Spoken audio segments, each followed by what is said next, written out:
Soumi, you're looking very pretty, I must say. Thank you. सारे colour तो आप पे सूट करता है और इसके लिए आपने मुझे एक बार कहा था कि हाँ सूट करने का एक रीज़न है क्योंकि स्किन अगर अच्छा हो तो कुछ भी आप पे सूट करेगा। अब स्किन के साथ साथ मैं आज जो प्रॉब्लम को लेके बात करने जा रही हूँ वो है बालों का। स्किन अच्छा है, बहुत सुंदर है, लेकिन बाल फिर जैसे तैसे है। बहुत सारे लोगों के पास ना आज भी लंबे बाल है, काले बाल है, लेकिन कहीं ना कहीं वो मेंटेन नहीं करते तो वो बाल ना खराब हो रहे। तो आप मुझे बताइए कि जनरल मेंटेनेंस कैसे करेंगे।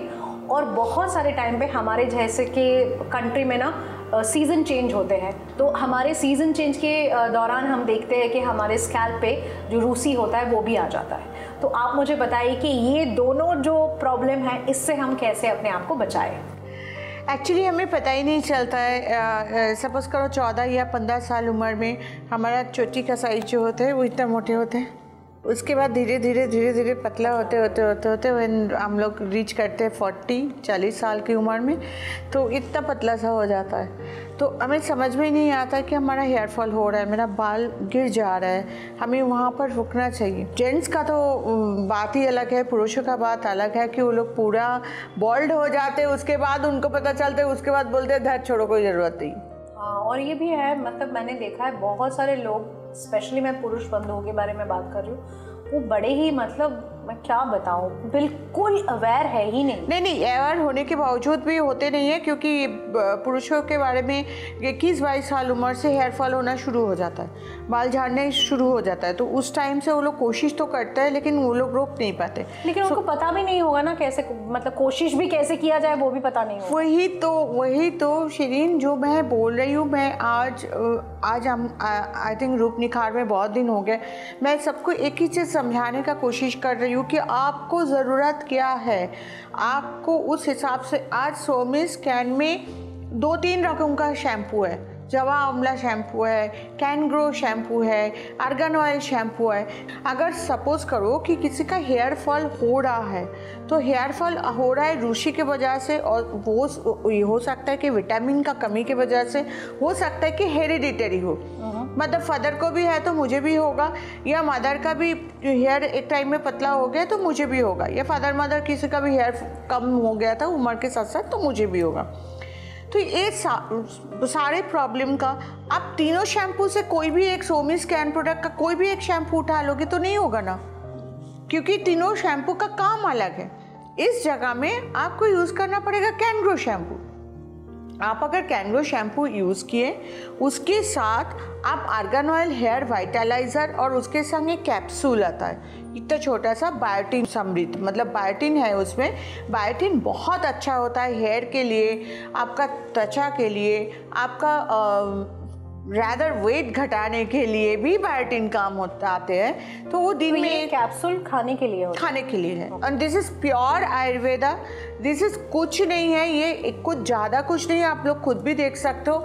अखरोट नहीं होते, अखरोट वॉलनट, बिल्कुल अखरोट इज़ वेरी गुड, मतलब उसमें नेचुरल बायोटिन होते हैं। सो उसको अगर अखरोट हर दिन तुम 30 अखरोट खाया करो तो उससे तुम्हारा स्किन, त्वचा एंड हेयर फॉल रुक जाएगा और स्किन त्वचा भी अच्छा हो जाएगा और तुम थोड़ा सा वेट भी लूज कर सकते हो। लेकिन 30-35 हर दिन अखरोट खाना तो मतलब बहुत बड़ी बात है। सिर्फ बड़ी बात नहीं है, मैं सोच रही हूँ पॉकेट में कितना भारी होगा और कहाँ से तोड़ के खाएंगे हम, वो भी तो एक बहुत बड़ी प्रॉब्लम है। राइट। सो हमारा जो इंडस्ट्रियल ओवन है उसमें एक इतना बड़ा अखरोट को सूख के इतना छोटा कर देते हैं, इतने छोटे छोटे दाने होते हैं, उसको डस्ट करके हम लोग कैप्सूल में डालते हैं। उसको आप हर दिन एक करके खाया कीजिए और उसके संग अगर आप आर्गन ऑयल समृद्ध जो हेयर वाइटलाइजर है उसको यूज़ कीजिए और कैन ग्रो शैम्पू इसको यूज़ कीजिए आप। This is a total kind of इसके बाद अगर कंडीशनर यूज़ करना है तो फिर आर्गन ऑयल कंडीशनर यूज़ कर सकते हैं, बट इट डिपेंड्स, क्योंकि अगर आर्गन ऑयल का मतलब कंडीशनर किसी को नहीं पसंद है तो उन्होंने सैटिन स्मूथ भी यूज़ कर सकते हैं। वो तो बात में आती है कि हेयर कैसे ठीक रखा जाता है, कैसे स्मूथ सॉफ्ट दिखे, ग्लो भी रहे, अलग बात है। प्रॉब्लम का जो मतलब जड़ से जाके उसको खत्म करना इज वेरी इम्पोर्टेंट। राइट। आप मुझे बताइए कि शैम्पू का तो इस्तेमाल हमें पता है, लेकिन ये वाइटलाइजर क्यों इस्तेमाल होता है? नहीं, शैम्पू का भी इस्तेमाल हमें पता नहीं है। शैम्पू का भी एक तरीका होता है शैम्पू करने का, वो कब मैं किसी और दिन बात करूँगी। लेकिन वाइटलाइज़र क्या है ना, आप जब स्प्रे कर रहे हो ना तो आपका स्कैल्प में वो स्प्रे जाना चाहिए। तो जैसे स्प्रे स्कैल्प में गया तो वो धीरे धीरे क्या होता है, स्कैल्प पे पेनिट्रेट कर जाता है, मतलब अंदर चले जाते हैं। अंदर जाने के बाद देखिए, एक्चुअली तो ये जो हेयर है ये क्या है, ये डेड सेल्स है। जैसे हमारा नाखून डेड सेल्स होता है वैसे हेयर भी डेड सेल्स होता है। इसको आप काटोगे तो आपको दर्द नहीं होगा, लेकिन बेसिक जो एकदम जड़ पे जो स्कैल्प में जो केराटिन है, मतलब ये तो एक्चुअली डेड प्रोटीन बोलते हैं, ये प्रोटीन है जो जिसमें जान नहीं है, लेकिन नीचे का जो सेल होता है उसमें जान होता है। तो वो अगर बहुत ज़्यादा ताकतदार नहीं होगा, मतलब वो अगर स्ट्रॉन्ग नहीं होगा, उसमें अगर बहुत सारा प्रॉब्लम रहेगा। जैसे पेड़ का अगर जड़ों पे पानी दे के उसको सही से अगर नहीं ठीक किया जाए तो पेड़ गिर जाता है। राइट। सूख जाता है, गिर जाता है, सूख जाते हैं, गिर जाते हैं, बहुत सारे प्रॉब्लम। वैसे जड़ों में अगर आप जब तक वो आर्गन ऑयल का प्रोटीन, आप आर्गन ऑयल और प्रॉपर नरिशमेंट नहीं दे रहे हो, तब तक आपका हेयर का पूरा नरिशमेंट नहीं मिल रहा है और हेयर फॉल हो गई।